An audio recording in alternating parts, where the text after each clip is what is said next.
Wonderful. So today we are going to talk about Moxa. Moxa. So what is Moxa? So Moxa first, let me use this. I wish I had the actual leaves, but Moxa is a compressed stick like a cigar, but the leaves that is inside, the plant is inside, it's called mugwort.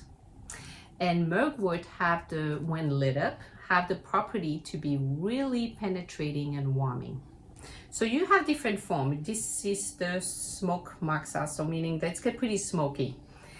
And then they created some smokeless moxa, or there's little stick like this that you apply on a acupuncture point, example right around the knee, and then you light it up and you let it burn in.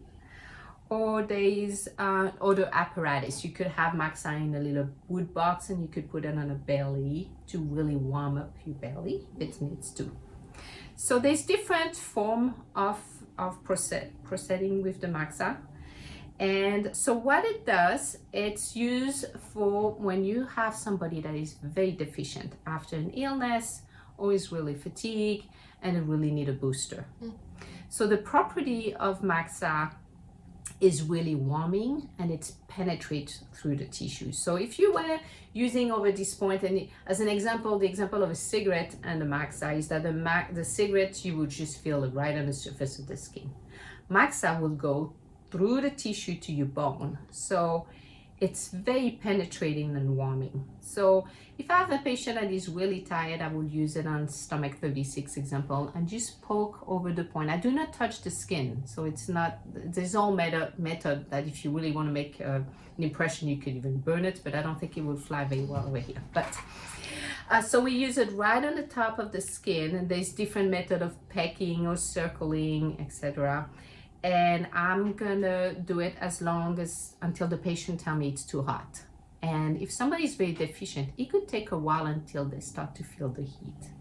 So for deficiency, or if there's a cold lodge in the tissue, if somebody's really cold and needs to really warm up, or if somebody have a lot of dampness, meaning phlegm and things that need to be dried out, I will use a particular point to have to dry out the phlegms.